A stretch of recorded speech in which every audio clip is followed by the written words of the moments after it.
waxaa halka uga mahad celinayaa shirkadda Hormuud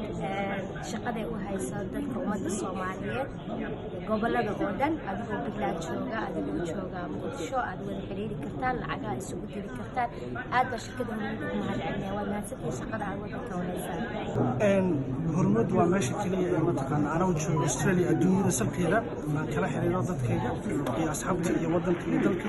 marka Hormuud waxaan oran lahaa aad baad mahadsantihiin meesha ka sii wada insha Allah waxaan rabaa inuu mahad celiyo Hormuud Telecom